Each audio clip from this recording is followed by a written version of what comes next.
তাআলা কবরের মধ্যে আগুন ধরাইয়া দেয়। উম্মি হুফরাতুম মিন হুফরাইন নার, গোটা কবরটা জাহান্নামের কুয়া হইয়া যাবে। আল্লাহ তুমি আমাদের সবাইকে মাফ করিয়া দাও। আল্লাহ তুমি আমাদের সবাইকে মাফ করিয়া দাও। আযাবুল কবরে হক্কুন, কবর আযাব সত্য, কোনো সন্দেহ নাই। তুমি কি বুখারী শরীফের রাওয়াত দেখো নাই? নবী আলাইহিস সালাতু ওয়াস সালাম দুই কবরের নিকটে গিয়া বললেন দুই কবরের মধ্যে আযাব চলতে আছে। কেন? একজনে প্রস্রাব থেকে নিজেকে হেফাজত করতো না, আরেকজনে সুগুল করিয়া বেড়াইতো, গিবত শিকায়ত করিয়া বেড়াইতো। ও জ্ঞানী বাবারা, ও আমার জ্ঞানী মা বোনেরা, এখানে নবী এই কথা বলেন নাই লোকটা মুশরিক শিরক করত, লোকটা কাফের কুফরি করত, লোকটা মুনাফিক মুনাফিকি করত, এই কথা বলেন নাই। দুইটা কবিরা গুনার কথা বলছে, দুইটা কবিরা গুনাহ। অথচ আমরা প্রতিদিন কত কবিরা গুনাহ করি।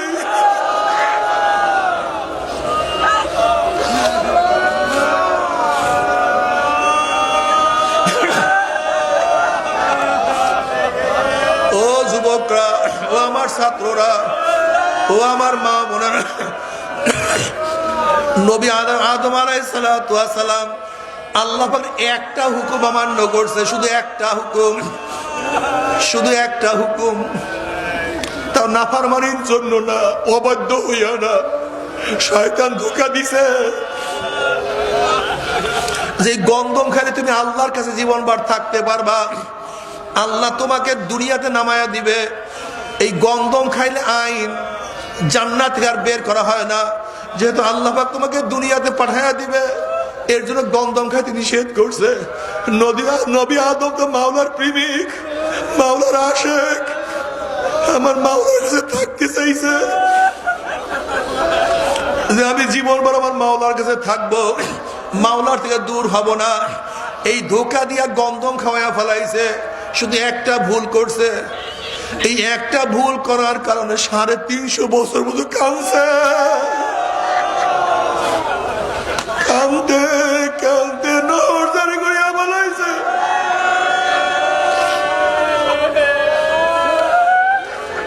যদি তোমার আমার বাবা যদি একটা ভুল করার কারণে এত কাঁদতে পারে, আর তুমি আমি প্রতিদিন কত ভুল করি, কত গুনাহ করি,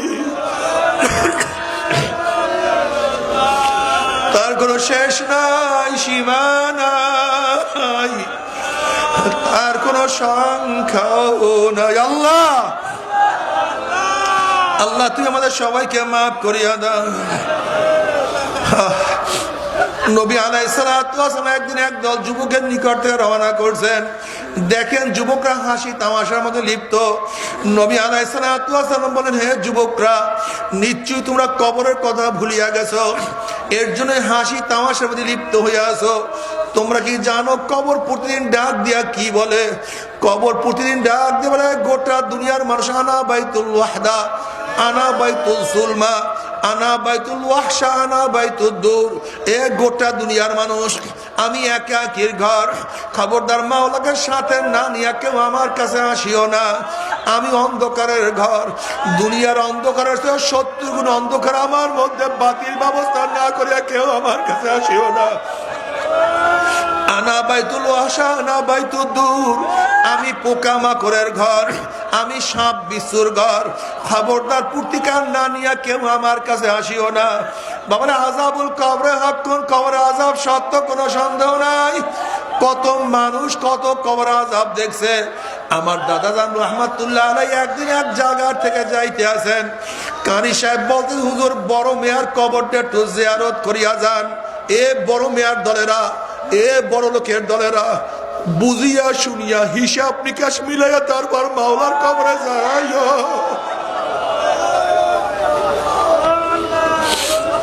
কবরে বড় লোকগিরি চলবে না,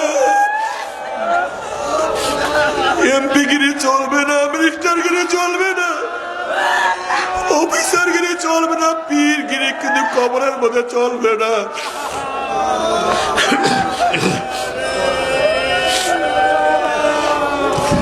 তোমরা এখানে বসছো কেন? কি করতেছো? সাহাবারা জবাব দেন, আমরা মাওলার জিকির করতেছি এবং মাওলার প্রশংসা করতেছি। নবী আলাইহিস সালাতু কসম কাটলেন, আল্লাহর কসম, তোমরা যেই জবাব দিছ উদ্দেশ্যে বসছো। সাহাবারা কসম কাটলেন, আল্লাহর কসম, আমরা যেই জবাব দিছি উদ্দেশ্যে বসছো, অন্য কোনো উদ্দেশ্যে বসি নাই। নবী আলাইহিস সালাতু ওয়াসাল্লাম বললেন, হ্যাঁ আমার সাহাবারা জানো আমি কেন কসম কাটলাম? এই মাত্র আমার কাছে জিবরাইল আসছে, আমাকে খবর দেয়া গেল আল্লাহ পাক রব্বুল আলামিন তোমাদেরকে নিয়ে ফেরেশতাদের মধ্যে গর্ব করতে আসছে। তো জিকিরের মাজলিস নিয়ে খোদ আল্লাহ পাক ফেরেশতাদের মধ্যে কি করেন ভাই? গর্ব করেন। এই মাজলিসকে আমি ধোলাই কারখানা বলি, জিকিরের মাজলিস ধোলাই কারখানা। এই জন্য জিকিরের মাজলিস উপস্থিত হবেন। মা মিন কওমিন ইসতামাউ ইয়াসকুল্লাহ তাআলা লা ইউরিদুনা বিযালিকা ইল্লা ওয়াজহাহু ইল্লা নাদাহু মুনাদি মিনাস সামাই আন কুমু মাগফুরান লাকুম ক্বাদ বুদ্দিলাস সাইয়্যাতুকুম হাসানাত। যখন আল্লাহ পাকের বান্দাবান্দি জিকিরের মাজলিস ছাড়িয়া চলিয়া যায়, আহ্বানকারী একদল ফেরেশতারা আসমান থেকে ডাক দিয়ে বলে, এই জাকিরিন সুসংবাদ শোনো, আল্লাহ পাক খুশি হয়ে তোমাদের গুনাহ খাতা মাফ করে দিয়েছে। শুধু মাফ করছে তাই নয়, তোমাদের সমস্ত গুনাহকে আল্লাহ পাক নেকের দ্বারা পরিবর্তন করে দিয়েছে। এই মাজলিসের দাম আছে কি নেই? অনেক দামি। প্রথমত বয়ানের প্রথমেই আমি চরমনায় কিছু পরিচয় দিতে চাই। চরমনাইকে কেউ পছন্দ করেন, কেউ ঘৃণা করেন, কেউ পছন্দ করেন, কেউ ঘৃণা করেন। তবে হ্যাঁ, এইটাই স্বাভাবিক, এইটাই হওয়া উচিত। সবাই সবাইকে মোহাব্বত করে না, এমনকি সবাই আল্লাহর উপর ঈমান আনে নাই। আমার নবীকেও সবাই নবী মানে নাই। সমস্ত ভালো লোককে সমস্ত মানুষ প্রশংসা করে নাই। কি কথা ঠিক না? আর সেখানে চরমনাই তো কিছুই না, এটা কোনো পর্যায়ই না। একদল মানুষ মোহাব্বত করবে, একদল মানুষ ঘৃণা করবে, এটা আশ্চর্য হওয়ার কিছুই নাই, ঠিক না? তবে হ্যাঁ, অনেক সময় ভুল মেসেজের কারণে, ভুল জানার কারণে বন্ধু শত্রু হয়ে যায়, আর সঠিক মেসেজের কারণে অনেক সময় শত্রু বন্ধু হয়ে যায়। চরমনাইকে মোহাব্বত না করার অনেকগুলি কারণের মধ্যে একটা কারণ কি, তার ইল্লাল্লাহ জিকির করে। একটা কারণ কি করে ভাই? ইল্লাল্লাহ জিকির কি শুধু চরমনাইওয়ালারা করে? আহলে দেওবন্দের সমস্ত উলামায়ে কেরাম ইল্লাল্লাহ জিকির করে। যদি আপনি ঘৃণা করেন ইল্লাল্লাহর কারণে, তাহলে যারা যারা ইল্লাল্লাহ জিকির করবে সবাইকে ঘৃণা করবেন। শুধু চরমনাইকে ঘৃণা করবেন কেন? এর কারণটা কি? চরমনাই জলি জিকির করে, জোরে জিকির করে, এর জন্য। আচ্ছা আমাকে বলেন তো, জলি জিকির করে না কে? এই যত বক্তা আছে বলে জোরে বলেন সুবহানাল্লাহ, কি বলে কি বলে না? সুবহানাল্লাহ এটা কি? এই যে বলেন জোরে বলেন, এটা আস্তে হইলো না জোরে হইলো? একসাথে হইলো না একা একা হইলো? একত্রিত হইলো। এই জোরে সবাই বলেন সুবহানাল্লাহ। এইটার নাম তো হালকা, এইটার নাম তো জলি, এইটার নাম তো একই সুরে, এইটার নাম তো একত্রিত হয়ে। কি কথা ঠিক না? যদি জোরে জিকির করলে চরমনাইওয়ালা দোষী হয়, তাহলে আমাকে দেখিয়ে দেন এমন কোন মাজলিস আছে যে মাজলিসের মধ্যে সুবহানাল্লাহ আল্লাহু আকবার জোরে হয় না? এরকম মাজলিস আমাকে দেখায় দেন তো। কাদের মাজলিস? সেই মাজলিসটা আমাকে দেখায় দেন তো যেখানে আল্লাহর নাম জোরে হয় না, সুবহানাল্লাহ জোরে বলে না। অথচ দেখা যায় সবাই তো বলি জোরে, লেকিন দোষ শুধু চরমনাই। কি কথা ঠিক না? এরপরে আসেন, এদের উপর একটা ইলজাম কি, এরা রাজনীতি করে কেন? এরা কি করে কেন? রাজনীতি করে কেন? ভাই রাজনীতি কি শুধু আমরা একারা করি? অন্য কেউ করে না? আমরা তো রাজনীতি করি, আমরা ইবাদত করি।